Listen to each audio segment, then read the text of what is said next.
Assalamu alaikum. Hello everyone. Welcome back to my another video. In this video, how to flip text in Photoshop Circle. Create a new layer, shape, right click, ellipse tool, do not use fill and select outside color. Press enter. Hold shift, click and drag on your mouse. Stroke size.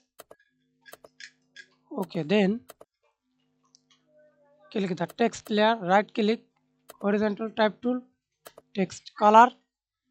Example, I text color use this green, then show this icon, click and type any text.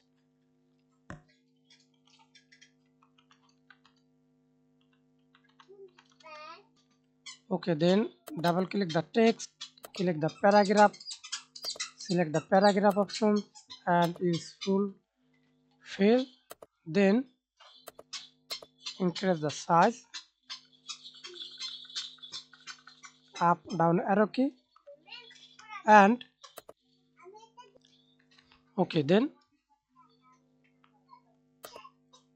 press Ctrl T, use press Ctrl T, hold shift inside circle, hold shift,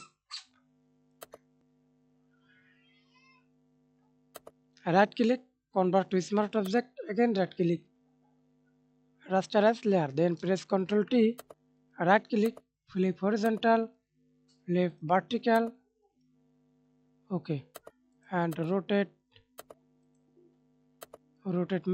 manually. Okay, thanks for watching video. Please subscribe to my channel, like, comment, share.